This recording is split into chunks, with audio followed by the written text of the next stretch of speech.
Hello, everyone, and welcome to another Top Agent Nation Commercial Wednesday. Really exciting to add on to what we had a couple weeks ago with the discussion of development, where it came to stick built, modular, and 3D printing. As we had a great discussion, everyone did say modular is the future, or at least is the bridge to possibly when 3D printing could be the final project of how it could all go to. But at this point, modular, if it keeps going the way it's going, we definitely need it as a bridge or a solution for more affordability. And speaking actually with some people that were in the construction development actual board, I was having a discussion with them last night about where is this all going? And they are saying because it could be manufactured and put together, this opportunity to make it really bomb-proof, with all the regulations, with the compliance, with the material, it just makes it that much stronger and more useful. So, with what Eddie is doing, our guest speaker today, about his journey of his project and why did he pick this one company for 3D print, or sorry, for modular to really build this up. It is very exciting of the journey, Eddie, and really the connection of the factory that's doing the modular build and the potential of what it can do and help with the housing issue and I would say problems that it's so hard to build and because of regulation and inspections. I'd love for you, Eddie, to kind of, introduce yourself, your journey, who you are, and then we can kind of go into the project and other pieces. Sure. Thanks so much, James. Good morning, everybody. My name is Eddie, and I've been a commercial broker for over a decade now, and specializing mostly in commercial acquisitions, multifamily, triple net, things of that nature. The reason why we got into modular is kind of by accident. When the fires happened over in the Palisades in Altadena, we quickly realized that there was a lot of homes that needed to be rebuilt. The fire in Altadena specifically just so happened to be within my backyard. I grew up in Pasadena, California, and this was within sort of, I guess, inches away from where I grew up. And so, having quickly realized this as a real estate investor, as a broker, we wanted to find ways to rebuild the city, not only efficiently, but effectively. And so that's how I sort of stumbled into the modular business. Uh, I've had to get my PhD in modular very quickly because what I soon realized was that with modular technology, not only can we build things a lot quicker, we could build them a lot more sturdier and a lot more, well, there's technologies out there that allow for us to build them a lot better. Traditional stick build, kind of as we all seen through the Palisades and Altadena, they burn up like matchboxes, unfortunately. And so, to address this situation, I have started to talk to different modular companies, not only because of the speed component, but because of also the structural soundness of it. Typical modular companies use Type 2 steel and also microfiber cement boards, which are non-combustible. And so, in essence, what I quickly learned was that I could deliver a product that was not only that I could rebuild faster, but it's a lot more cost efficient as well. And so I became fascinated by that and dug deeper. And as I dug deeper into this, I found out through the modular companies that the benefits also apply in a commercial component or commercial element. And in fact, the returns and the benefits are amplified because you have economies of scale and volume. And so I thought to myself, if that's the case, given the current climate, with rising interest rates, rising labor costs, rising materials costs, we are kind of in a perfect storm situation where modular makes sense all across the board. And so reaching out to my brokers network, relationships through James, Renaissance, EXP, I started to underwrite deals, particularly land deals, where if I were to apply modular versus construction, I could figure out sort of the delta, and the delta in return creates higher IRR investment returns, not only for ourselves as sponsors, as syndicators, but also for my investors. And so that's kind of how this all came about. Um, Prior to getting into the modular industry, I had already been frequently going back and forth to Asia. The reason why I was going to Asia at that time was because I had a steady pool of investors that wanted to participate in the US market because at the end of the day, the US markets tend to be the most robust throughout the history and time. And of course, that was more of leveraging the low interest rates in Asia, specifically Taiwan, and bringing the investor capital over here. But it also helped me forge relationships with overseas vendors as well, right? The value proposition of working with Asia companies and just international companies in general, I'm sure other developers and other material suppliers can attest, is that the labor is cheaper there and the costs are a lot more cheaper. And if you're able to sort of navigate through the tariffs, at the end of the day, I can also leverage the cost savings there. So putting this all together, I was able to find a business partner of mine that had just so happened to have a very strong relationship with a global manufacturer in construction. In fact, one of the largest manufacturers in the world.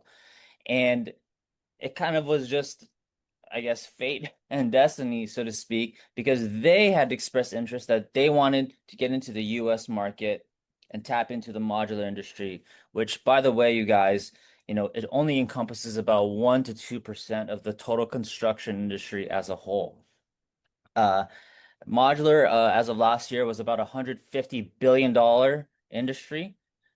I don't know if you guys know this, but the construction industry is $10 trillion, and it's one of the last sectors in America to be industrialized. And so when we have rising wages and increasing labor costs and less people signing up to be skilled trades in construction, I know the newer generation doesn't really want to do this, and we're finding it harder and harder to get that same talent pool to be able to complete our projects.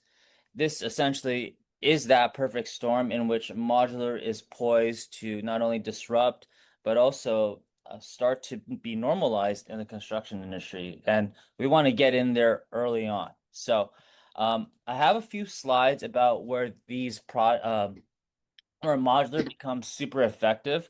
I'll show it to you first in a residential application, and then I'll show you how modular is super effective and amplified in a commercial application. So, um, James, I believe I can share slides, correct? Yeah, please share. Okay, cool. One second. All right.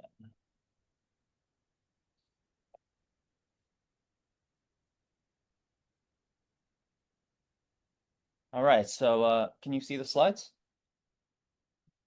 We Okay, can. perfect. So, yeah, so in the markets today, when markets get noisy, weaker players pause, landowners start to get realistic on pricing, and deals start to surface off market and pricing softens. This is kind of the lay of the land. It's sort of been like that. I mean, I know you guys, a lot of you guys are commercial brokers and residential brokers. Um, the reality is markets have softened quite a bit, especially in commercial with the rising interest rates. But when I looked at that, I felt and a lot of my other brokers, we felt that this is a good time to get into a good deals because people are willing to trade at much more favorable pricing. There's less competition, better terms, more negotiating power. And at the end of the day, real estate has always been a long-term play. So if you get in right now amidst the chaos, when things do stabilize, interest rates do come down, that's where the win is largely captured. And so with the modular, as I had mentioned earlier, it encompasses faster delivery, tighter budgets, and less exposure to the chaos in traditional. And then from there, talking about modular, just to quickly summarize, is there is a huge labor crisis. Wages have risen over 41% since 2020. And there is over 650,000 unfilled jobs in construction, making development a lot more difficult to execute and complete. And because of this issue, projects, as a stat, frequently encounters over 30% average in schedule overruns, which causes delays and increased costs.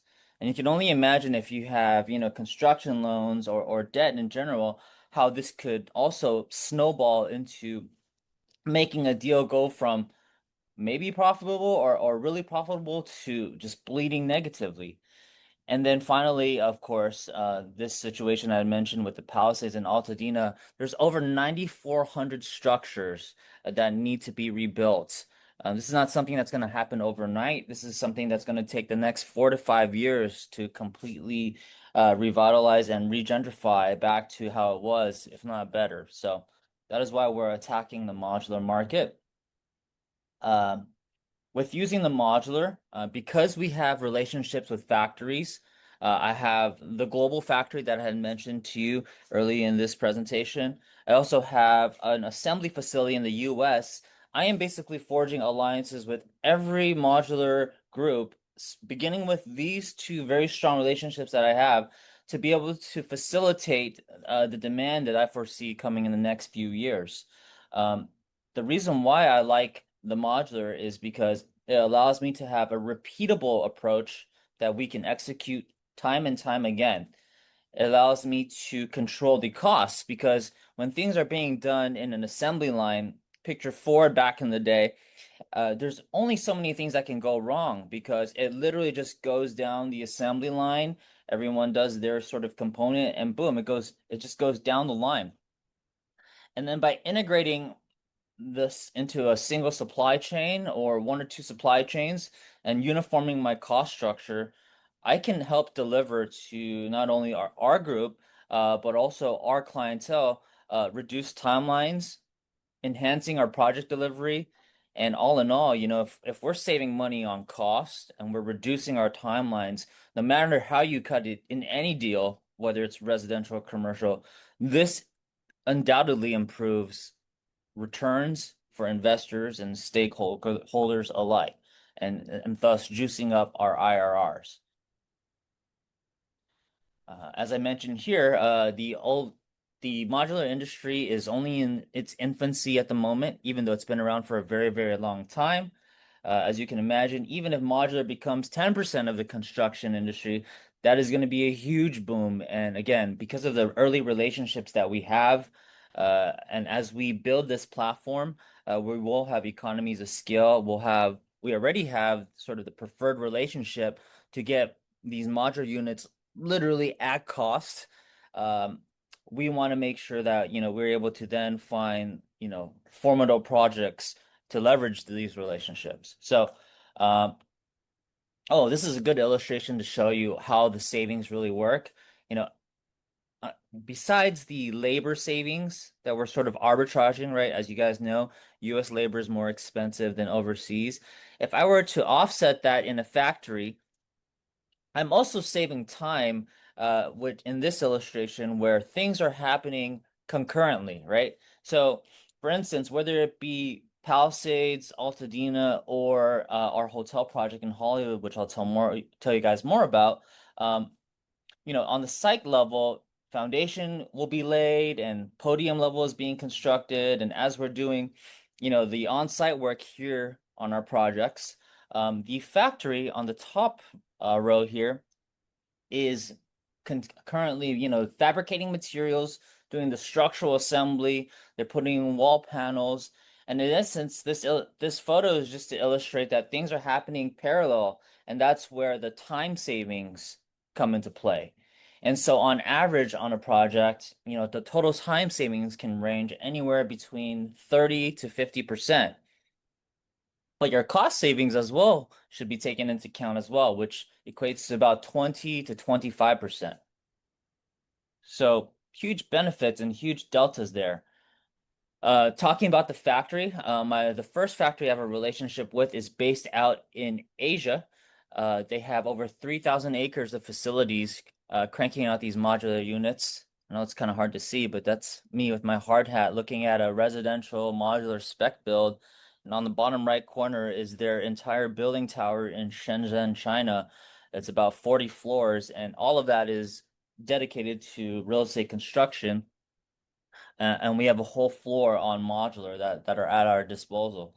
And so that is the strategic partner that we have aligned with to supply us with not only modular units, but also building materials.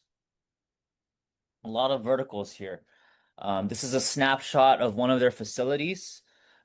Each facility can do anywhere between 25 to 55 plus modules daily, depending on the intricacies of the module units. They're able to build with modular. It's not just, hotel projects and residential. It also encompasses multifamily, office, hospitals, student housing comes into play as well, and senior care as well. So anything that you can essentially normalize and repeat on scale tends to be the best application for modular. And there's an added benefit also in going this route.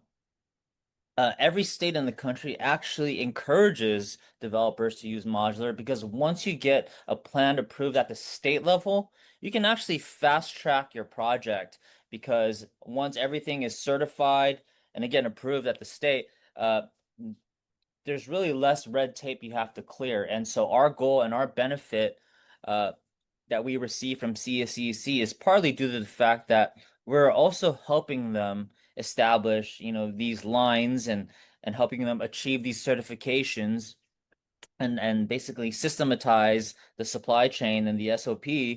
But we're also helping them get these plans approved so that when we attack the next project, we already have a blueprint and we can also leverage the existing plans that we've had approved at the state level as well.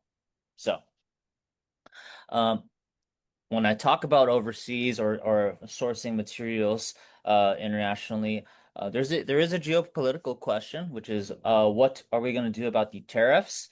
As you guys know, there's always uncertainty there as it pertains to tariffs, and you guys probably have heard in the news that China was one of the markets that was affected most, right? Because they've always been a steady source of manufacturing and supplying at a global scale. Well, part of the agreement that we have with our suppliers is that we are able to obtain fixed pricing, meaning regardless of the tariffs, there is a ceiling that our supplier has to deliver, especially on the first few projects. They want to support us and give us pricing that we cannot refuse.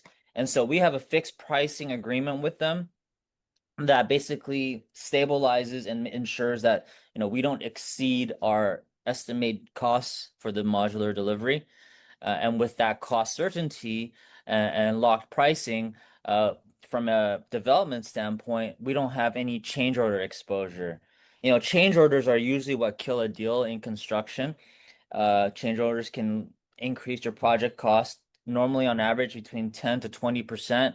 But when everything is systematized and 95% of what I need for the modular side is built to spec off-site, I'm sorry, my margin of error becomes, reduced significantly. So having that cost certainty, in addition to the other benefits that I've said about the speed and expediting the whole entire construction process leads to a lot more pinpoint accurate project being executed when it comes to budgeting and things of that nature.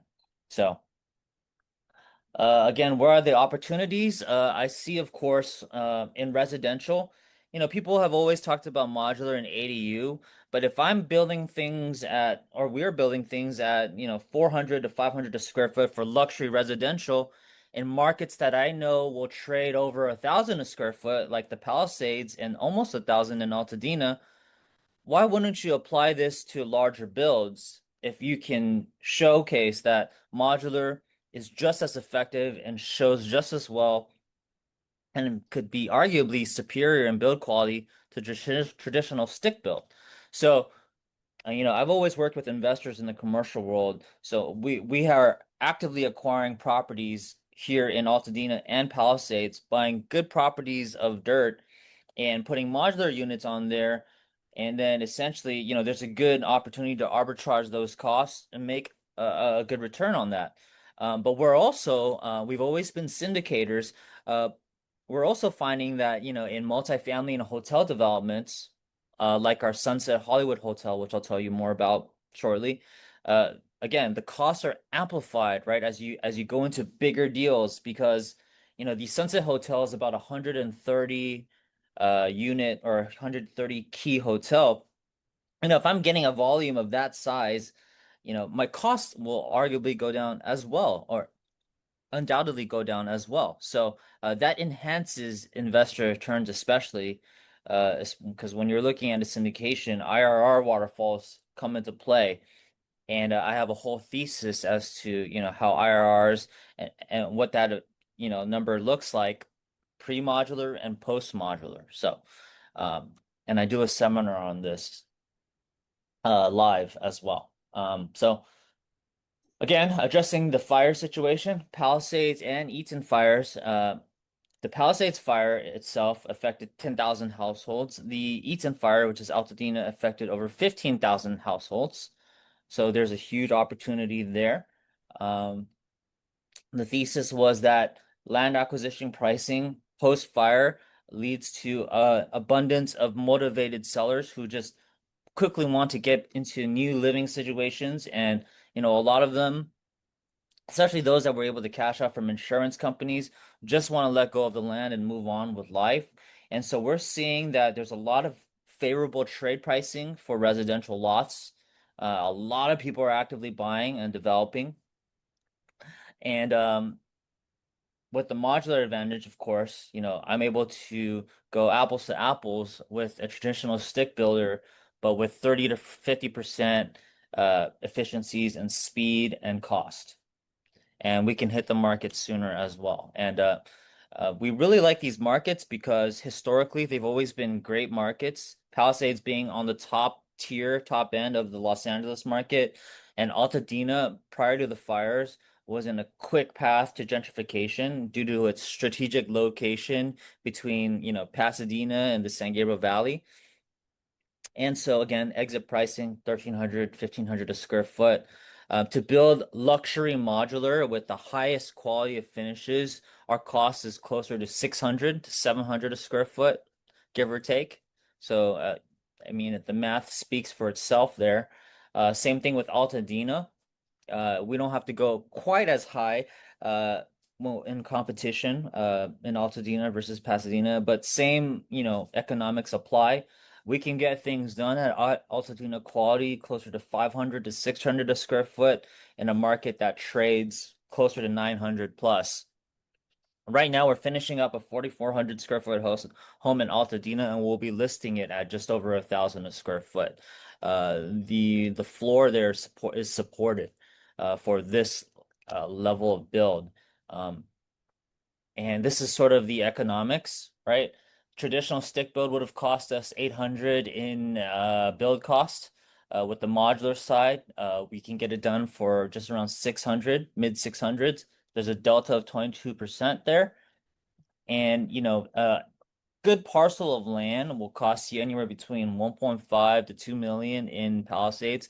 I'm not here to build like 10,000 square foot homes there. I'm here to build repeatable homes on that the average, person in that market can acquire. So we're looking at about, call it 3,000 to 4,000 square feet. And then so your total all in there, as you can see in this illustration, with the reduced cost and the reduced speed, you can actually achieve returns that are in the 20 to 40% range in pretty quick order. Estimated timeline around, 12 to 15 months. And then same thing in Altadena as well. There's always going to be a delta in build costs. We know that. There's also cheaper land acquisition prices. So, if one wants to participate early on, this may be an alternative option for them or diversify. This may be an alternative option, but the same rules apply based on median costs of the market. There's a healthy return to be made there. And so we're actively doing this on a local level in the residential application. Now, Eddie, kind can of I seg ask a quick question on the Sure. modular? Does the company that you have too, because of the square footage and locations, I was talking to a friend about this, they did say California would be the best because of the labor costs, all the costs is so high versus maybe a lower cost um, state or city. Does modular have, let's say, ADU or DADU units too that you guys develop and build? Absolutely, yeah. We can build literally anything you can virtually think of. And so we're trying to standardize multiple ADU builds, but I'm also trying to standardize multiple residential builds as well. And you're right on the button. The markets where this is most effective are, your coastal cities where your exit pricings and your trade pricings tend to be higher than, Midwest markets. Not to, put down middle of the middle markets because I love those markets for cash flow and other things. But yeah, it's most effective when you have markets like, where you're at, Seattle or here in LA, where again, our sales prices tend to be a lot higher. Because the modular cost will be pretty uniform all across the board, no matter what state you're in. However, it's important to note on this, because we're going with modular technology and we're using type 2 steel and microfiber cement boards, our insurance costs are actually lower. There's an added benefit on the back end as well, not just from an investment perspective, but because of the fires in Palisades and Altadena, we're quickly learning that, with modular construction and type 2 steel, insurance companies tend to feel this is much more safer and you get much better pricing on policies. And also banks also look at this a lot more favorably as well when they know your building's built out of this. So hopefully that Yeah, addresses those points. no, Yeah. I love that because one of the things we're talking, and I'll set you up with one of the largest construction development organizations in the US. They were telling me exactly this. It's not your old modular that people thought, where it was sometimes they think modular is very similar to um, mobile homes, right? It's not, right? Yeah. Mobile homes are a depreciating asset, while Right. modular, the way they built now, sometimes are very indistinguishable. And a lot of the home builders are starting to move and understand this. It's just government regulations understanding how to speed it up. But many of this home builders organization, well, I'll probably have you meet with them to discuss. They're looking to expand it, and because of the company that you're working with, it's so large.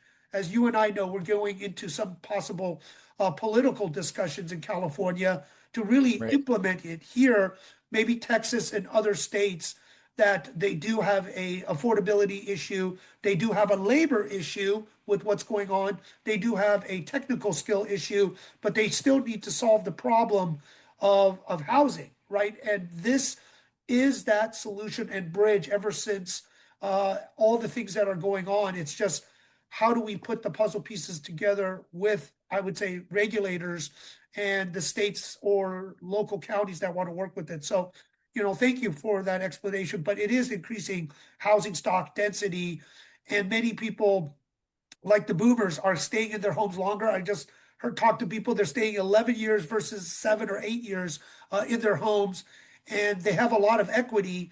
And many of them are doing reverse mortgages and finding ways to cash flow is to now put an ADU or DADU into your backyard, because usually the boomers have very large lots, right? Their Yep. lots back then were much larger by 30 to 40 or even 50% larger than what the lots are now, right? Sub 6,000 square feet, right? Now, their lots are double normally, Yep. but nowadays it's smaller. So it does afford adding density, having them add cash flow. So I just always want to share with the audience this project and what you're doing is a good case study to think about how you could put it in for your clients, because everyone's looking at how to maximize, and many of them that are boomers are looking not to sell their properties, waiting for a stepped up basis, but try to cash flow what they have, and then whenever they pass away, stepped up, pass it to their kids or grandkids. So, Eddie, thank you. But this is very interesting when you show the numbers. The numbers talk. The story is great, but the numbers do talk. Absolutely. California allows single family dwellings and multifamily dwellings to add ADUs no matter what type of property you're in, as long as you follow the setback requirements. So again, if we're delivering units at 400, 600 square foot in the prime top markets, whether you go to the bank and refi or whether you think about this as investment later down the line, the ADU also gets captured as effective gross square footage. So there's definitely a good, healthy return to be made, even in the most, basic and simple applications. So that is why I feel like this is a market that is poised, or an industry that's poised to blossom. And again, going back to the commercial application, the returns are even more so amplified, which is why, we want to, once we get this platform up to full speed, and people finally realize the benefits of modular, and it's normally accepted, this case will be the very reason, or one of the many reasons why people can see that. So, talking about this Sunset Hotel and how this deal came about, we actually stumbled across this deal because once I realized quickly how modular can be effective, my goal became to reach out to my entire brokers network to find good deals where this would apply, and really juice returns. And so I underwrote many deals. We have a 30-story building in downtown LA, but that was pre-entitlement.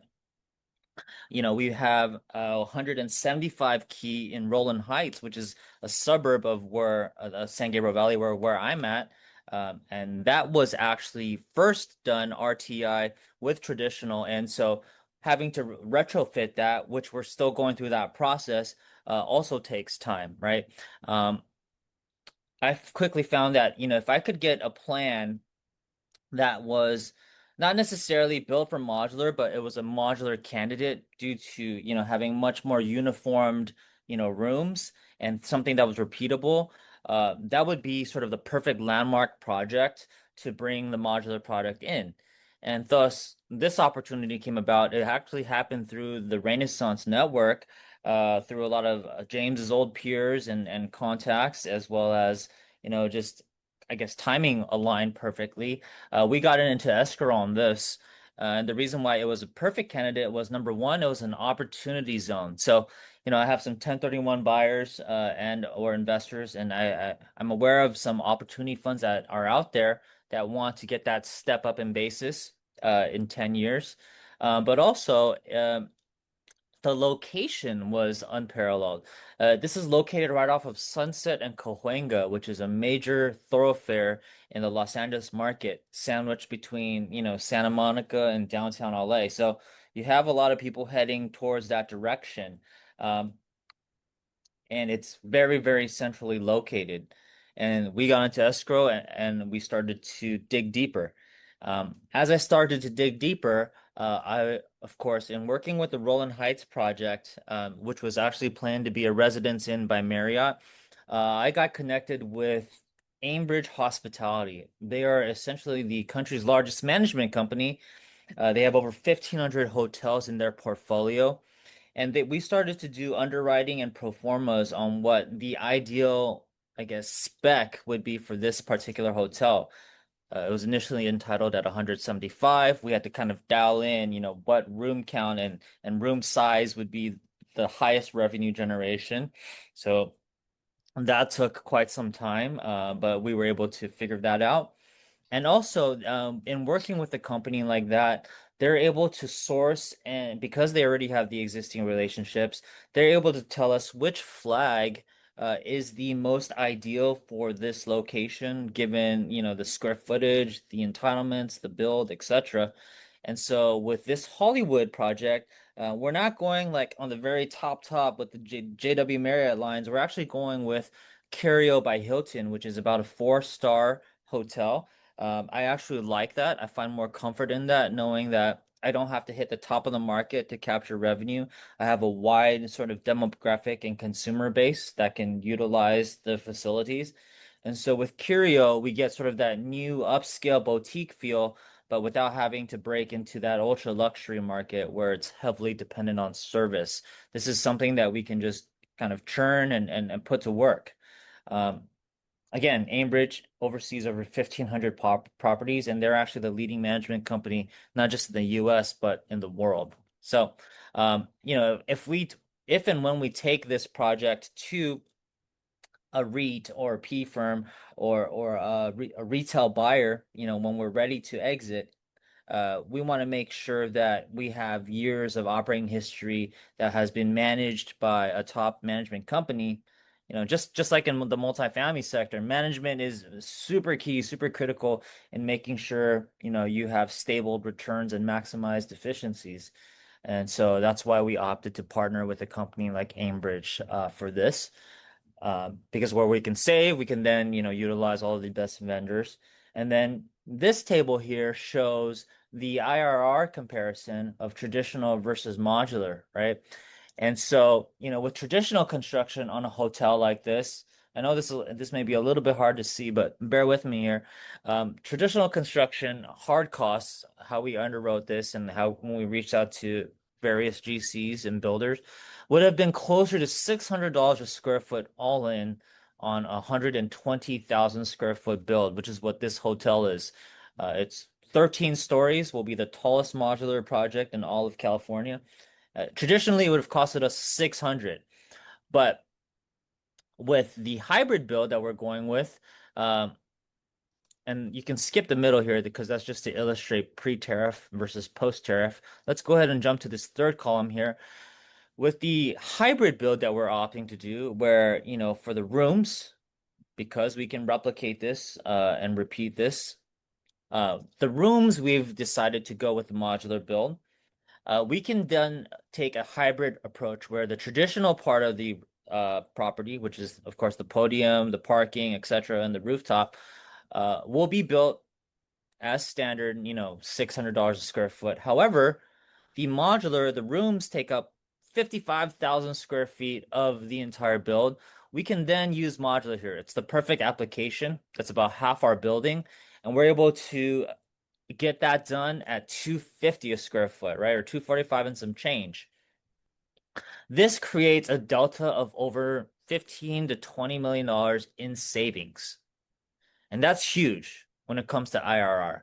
It turns our IRR for something in that 10% range levered to closer to 20% unlevered, 20% levered. Now, unlevered, it goes from about 6 to 8% to closer to 12%. But nonetheless, a 4 to 500 basis point increase on IRR with a lot more accurate and cost certainty. I mean, when I saw that for the first time, I was like, holy crap, this is going to be disruptive because as it stands, very, very little deals pencil out, as you can see, due to the perfect storm that we had mentioned. And if we're able to change a deal from not penciling out to penciling out, imagine how many times we can repeat and how many developers and or investors can utilize this process once they realize the difference that going with, hybrid modular takes or does to our project. So we want to use this as sort of the landmark commercial application to be able to illustrate that. And I have a lot of materials on this that I can send to you as well. Not in slide form, but in handout form. But yeah, so again, this is really where the cost savings and efficiencies come into play.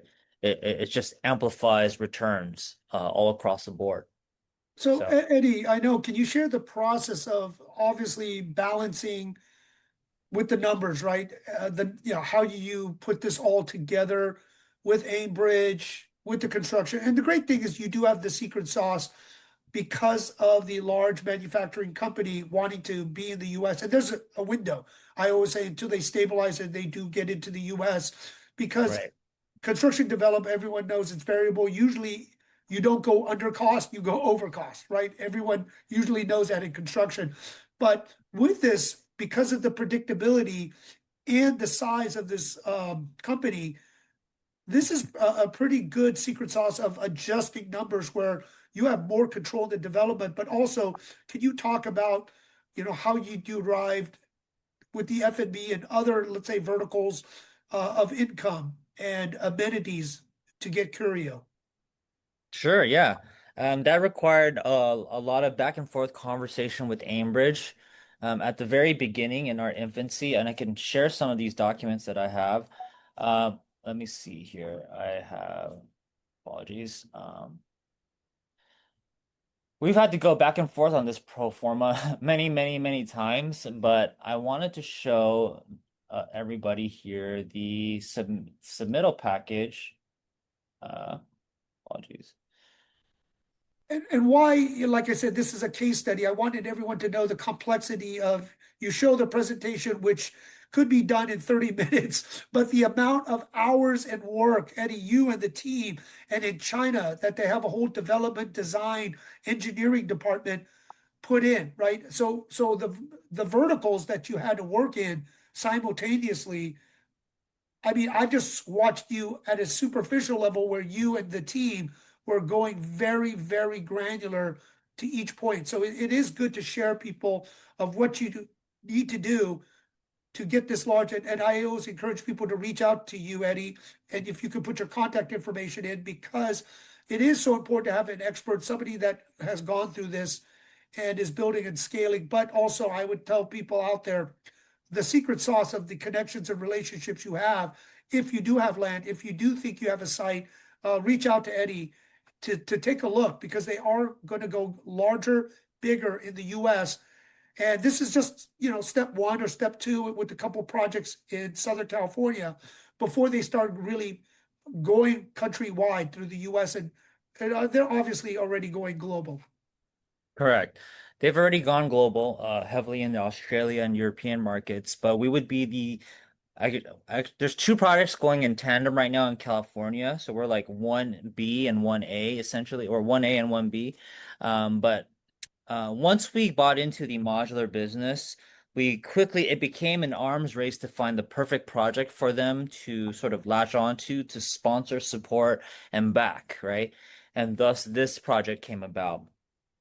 But before we even got to this project, I needed to make sure pricing was intact. So I immediately hired a modular expert to our team, one that has in fact been in the business for over 25 years.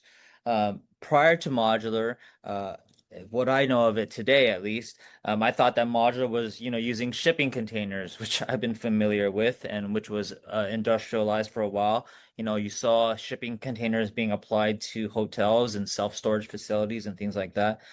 He completely debunked me on the changes in modular. And so once I brought him on board with the team, I knew exactly where our costs needed to be disruptive. Because other modular companies can approach, clients, and at the end of the day, the cost savings really are not there. It's just more of a speed efficacy. However, I was determined to find not only, the speed, I mean, the speed is apparent, but to use the theory of, well, hey, if labor costs and materials are cheaper overseas, why not we look over there? And I have already been going to Asia, as James knows, literally every single month for the last 3, 4 years, forging relationships. Let me dig into my network and see if I can find uh building materials, and building materials parlayed into getting me in the door with, you know, one of the largest, if not the largest, global construction company in Asia. My buddy happens to be very good friends with the president of the company, and when I saw their numbers and I went to their office, one of their many office buildings in Shenzhen, I was like, holy crap! They do over 300 billion in revenue, so this is just a drop in the bucket for us.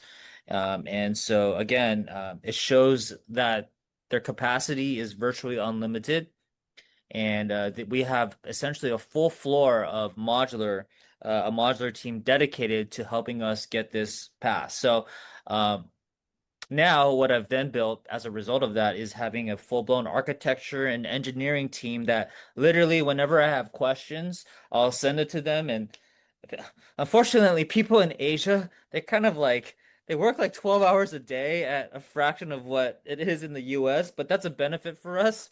They work very hard and they're able to give us renderings and comments and risk analysis virtually overnight, and I'll show you an example of that. And so being able to have that is awesome for us. But also what I've been able to do in those back and forth conversations and meetings with them was I was able to dial in a price that we couldn't refuse, right? And then same thing here. Like my modular expert brought forth 25 years of modular experience. So, in the event, God forbid, there's acts of God or things break out or I can't use China, I also have a contingency plan with one of the largest modular assembly facilities here in the US where instead of doing the whole modular, I can, do sort of a hybrid half US, half Asia.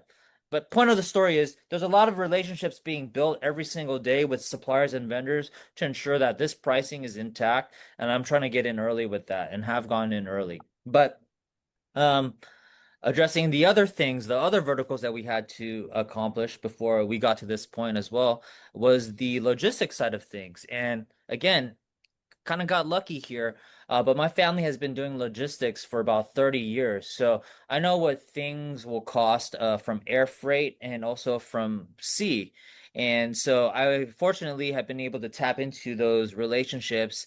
And of course, with all of our deals, that's a pass-through cost for me. And, family and the extension of that, they're not there to make money. They see they're just here to help us build a relationship business. So I've been able to figure out, the tariff situation, how it costs logistically, how they are going to be essentially delivered because this is oversized freight and how to coordinate that entire process from the factory over to the US and every step of the way.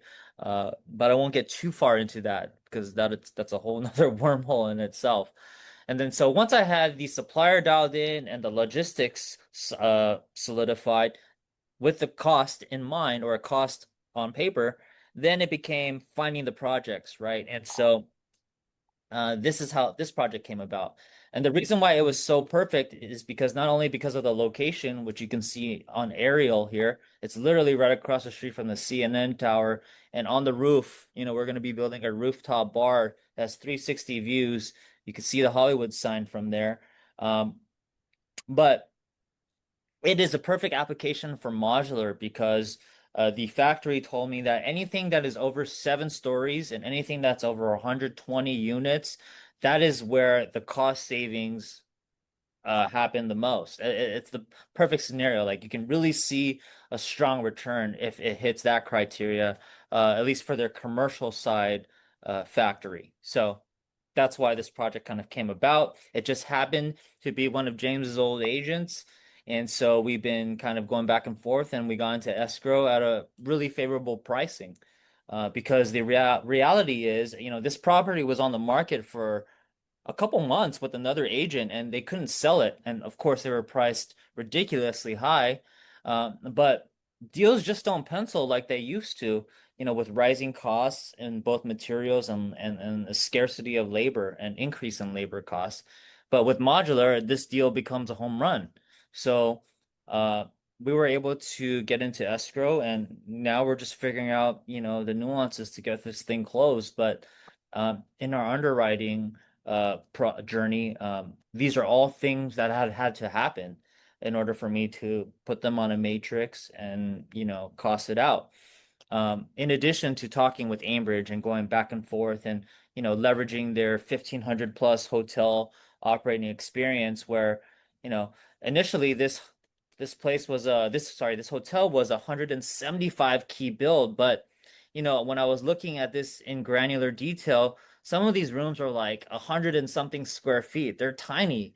And so immediately we thought, hey, if we were to increase, the room sizes and reduce the rooms, does that make it a lot more efficient from an operation standpoint because you have less labor required and less units to fill? And because of it being in Hollywood, does the higher price per night support? And our I guess our instincts were correct. Ambridge came back and said, actually, you know what? You guys are right. This is a more efficient build to make the rooms a little bit bigger and cater to the demographics that Hollywood supports, right? And then there's things like the rooftop deck didn't have a pool. Well, we quickly found out where if you're in the heart of Hollywood and you have unparalleled views, why would you not do something like a rooftop pool or an infinity pool or things of that nature? We're already saving so much on the rooms. We have the cushion and the buffer to add some amenities like that. And they're like, you know what, you're kind of spot on again, because by adding a pool like that to showcase and make this an attraction and destination, you're actually increasing your average daily rate by 10, $15. And 10, $15 times 130 keys, times 70, 80% occupancy, that's a lot of revenue uncaptured. So we decided to adopt that.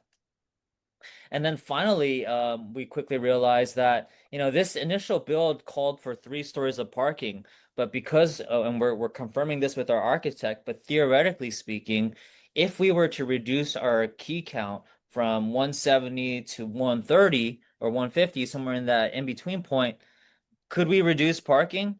And, on paper, the answer is yes. Of course, we have to resubmit and confirm, but by reducing parking, our cost savings there because of all the concrete that's required and the engineering that's required to handle an additional story, that could reduce our total build cost by 5 or 6 million bucks without affecting our bottom line. And so, these are little things that we've kind of had to chop away and figure out, but we were able to discover that through due diligence. Um, And but that's yeah, why here's you need a faster team because time is money. The faster and better you get at this, right? And the right questions, you're going to make less and less mistakes and everything. But what before we end, Eddie, yeah. can you share the capital stack? Because obviously money talks. How do you look at putting the money together and all the pieces of what you're expecting and obviously adding maybe the OZ component? Because I did talk to some Microsoft and Apple guys about, their stock options and possibly looking at this project too now. Yeah. So typically in a syndication, we look at 80-20 splits between sponsor and the capital partner. Whether or not we incorporate a preferred return, I guess, remains to be negotiable. It kind of depends on the group that comes to the table. Are they just a capital partner? Or are they a strategic partner? And how quickly the capital is delivered. But generally speaking, it is a 80-20 split on the cash flow and the upside. Pretty straightforward deal. Um, the sponsors portion is due to the fact that there's been a ton of underwriting, and of course, the relationships are being brought to the table to justify that portion. But with the cash flow IRR in the double digits, to be able to do a split like that should support with the groups that we're speaking with. And being given the size, oh, apologies, phone's blowing up. Given the size of this deal, I mean, it's not really suitable for a sort of a mom pop investor. The total raise is closer to 55, 60 million. But with all that being said, with the right group, we're willing to have a conversation on pref equity and just equity splits in general.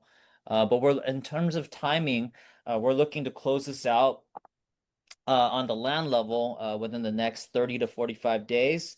And then on the funding side for construction by the end of the quarter. So, um, yeah, that's kind of where we're at.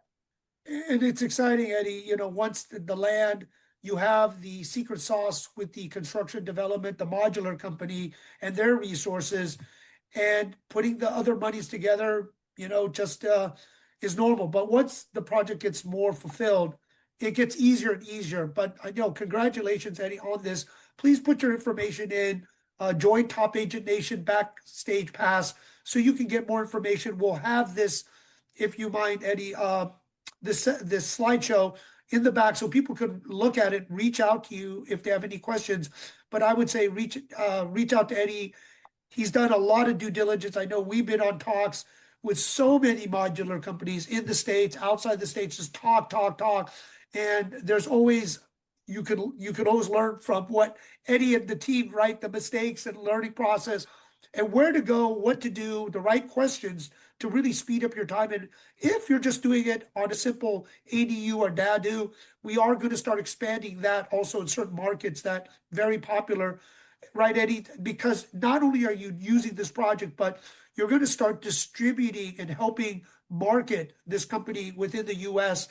And I know with the competitive advantage and the opportunity right now, it is now, right, Eddie? It is now to start getting people to reach out to you. because there is a window of opportunity. And I know Scott Cook from San Diego. Scott, you're there, and James Davis and Max, right? This does work. And if you can have political connections or relationships, like we're going to talk to the mayor and other people within LA, in addition to government and governor, uh, it's going to be interesting, to see where this goes. But Eddie, congratulations. Any final word for everyone? And thank you for putting your information in. Yeah, final words is that, as you can see, I've now kind of pivoted from commercial broker to full-blown developer because I believe in what Modular can do for, not only our clientele, but also for our partners. And, I'm an open book. If anyone wants to learn more about this, and hopefully are as excited as I am, I'm willing to share with you a lot of the discoveries that we found along the way. I look at us, there's a lot of money to be made out there. Let's achieve and let's try to do this together. So, if there's a deal that makes sense or you guys have questions, happy to facilitate. Yeah. Thank you, Eddie, and thank you everyone for joining us at Top Agent Nation Commercial Wednesdays. Lots of good stuff. I would say reach out, like AI, like social media. This is one of the futures. We will start talking about tokenizations, I would say stable coins and all the other stuff as all this innovation. As Eddie, you said, it's not just being a broker anymore, it's getting the knowledge so you could adjust and be in front of the future of many changes that is definitely happening in the real estate industry, especially commercial development. It's very archaic, as you know, going through this process. So, very excited. So, please join us every week on Wednesdays to learn more. But everyone, have a great day. And Eddie, thank you so much for being our guest today. Thanks, James. Thank Thanks, you, James. everybody. Have a Bye great bye. day, you guys.